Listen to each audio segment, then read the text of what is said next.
नमस्कार। लोक रक्षक न्यूज इंडिया में आप सबका हार्दिक स्वागत है। मैं हूं डॉक्टर आर मिश्रा। आज हमारा जो टॉपिक है राइट टू इन्फॉर्मेशन, जो लगभग सभी सरकारी कचहरियों को लागू होता है और इसके अंदर आईटीआई के कलम 4 ए बी सी डी इसको इसका दिल माना जाता है। इसके हिसाब से सभी जानकारी, एक एक रुपये की, एक एक कागज़ की जानकारी हमें डिजिटली मिलना चाहिए, लेकिन हकीकत में ऐसा होता नहीं। इसलिए हमें आईटीआई लगाना पड़ता है और आईटीआई में भी जो जवाब लिख कर दिया है वो बहुत ही दुर्भाग्यपूर्ण और शर्मजनक है।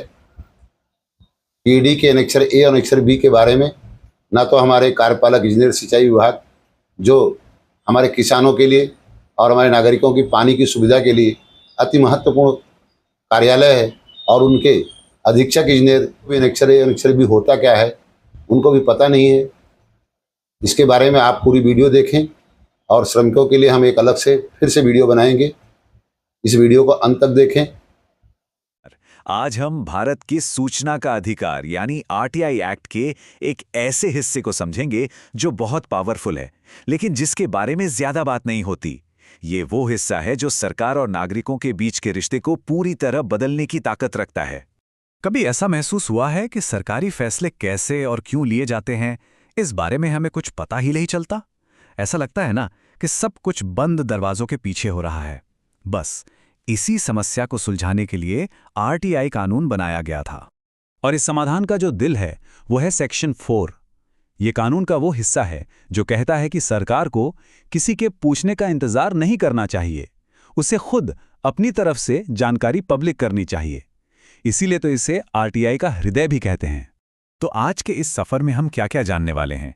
सबसे पहले आरटीआई का दिल क्या है, फिर जानकारी शेयर करने की सरकार की क्या ड्यूटी है, फैसलों के पीछे वजह बताना क्यों जरूरी है, अगर कानून तोड़ा जाए तो क्या होता है, इस पर अदालतों ने क्या कहा है, और आखिर में जानने का ये अधिकार हमारे लिए क्या मायने रखता है। तो चलिए शुरू करते हैं। सेक्शन 4 की सबसे खास बात है इसकी प्रोएक्टिव पावर, मतलब ये कानून का वो हिस्सा है जो किसी नागरिक के आरटीआई फाइल करने से पहले ही एक्शन में आ जाता है। अब ये बहुत दिलचस्प है। सेक्शन 4 पूरी कहानी को ही पलट देता है। ये कहता है कि ट्रांसपेरेंसी यानी पारदर्शिता डिफॉल्ट होनी चाहिए। ये कोई ऐसी चीज नहीं है जो मांगने पर मिलेगी। जानकारी देना सरकार की जिम्मेदारी है, उसे ढूंढना नागरिकों का बोझ नहीं। तो सवाल यह है कि सरकार की ये ड्यूटी असल में है क्या? सेक्शन 4 इसे 4 मजबूत पिलर्स में बांटता है, जो प्रोएक्टिव डिस्क्लोजर यानी खुद जानकारी देने की नींव है। चलिए देखते हैं ये 4 पिलर्स क्या हैं। पहला, सारे रिकॉर्ड्स को ठीक से कैटलॉग, इंडेक्स और कंप्यूटराइज करना। दूसरा, जरूरी जानकारी को खुद ब खुद पब्लिश करना। तीसरा, बड़ी पॉलिसी बनाने से पहले जनता से सलाह मशवरा करना। और चौथा, हर प्रशासनिक फैसले के साथ उसकी वजह लिखित में देना। और याद रहे, ये सिर्फ सुझाव नहीं है, ये कानूनी तौर पर जरूरी है। तो किस तरह की जानकारी अपने आप पब्लिक होनी चाहिए? कानून में तो पूरी 17 कैटेगरीज हैं, पर कुछ उदाहरण देखते हैं। डिपार्टमेंट क्या काम करता है, अफसरों के पास क्या पावर्स हैं, बजट कितना है और कहाँ खर्च हुआ, सब्सिडी प्रोग्राम्स की डिटेल्स, लाइसेंस और परमिट की जानकारी, और पब्लिक इंफॉर्मेशन ऑफिसर्स यानी पीआईओज के नाम और कॉन्टैक्ट डिटेल्स। अच्छा, उन 4 पिलर्स में से एक पर थोड़ा और ध्यान देते हैं, क्योंकि ये नागरिकों को बहुत ज्यादा ताकत देता है। ये है वो नियम कि अधिकारियों को अपने हर फैसले की वजह बतानी होगी। जरा इस फर्क को देखिए। जब फैसलों की वजह नहीं बताई जाती तो वो मनमाने लगते हैं, भरोसा कम होता है।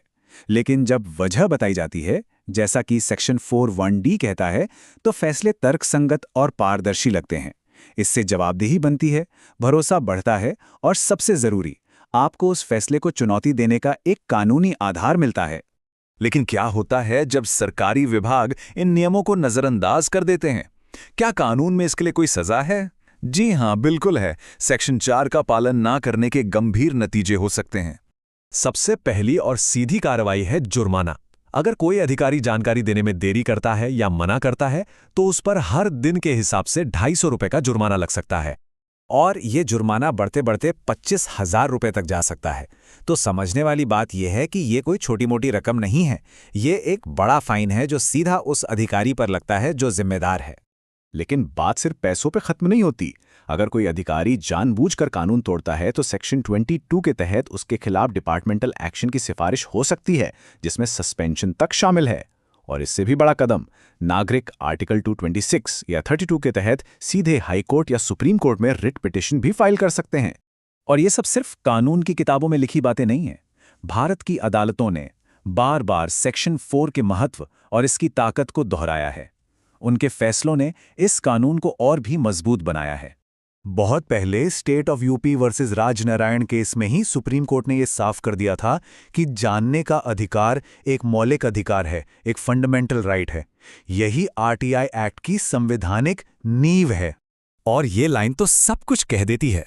Reserve Bank of India versus Jayantilal N Mistry case में सुप्रीम कोर्ट ने कहा, पारदर्शिता नियम है और गोपनीयता अपवाद है। ये एक बहुत पावरफुल स्टेटमेंट है जो सरकारी कामकाज का स्टैंडर्ड सेट करता है।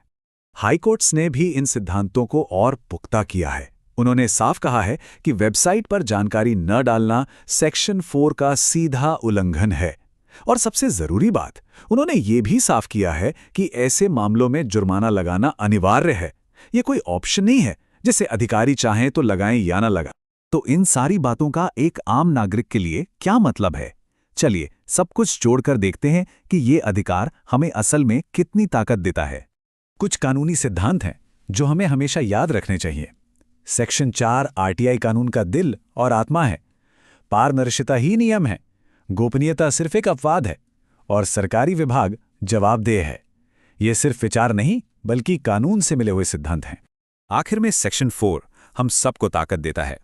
ये पक्का करता है कि जानकारी हमें जरूरत पड़ने से पहले ही मिले। ये शासन को वन वे ट्रैफिक से बदलकर एक टू वे स्ट्रीट बनाता है, जहां नागरिक सिर्फ दर्शक नहीं बल्कि भागीदार होते हैं। और इसी सोच के साथ हम आज की बात खत्म करते हैं। जानकारी हमारा अधिकार है। इसे मांगना, इसे समझना और इसका इस्तेमाल करना ही एक जागरूक नागरिक होने की पहचान है। और इसी से हमारा लोकतंत्र सही मायनों में मजबूत होता है।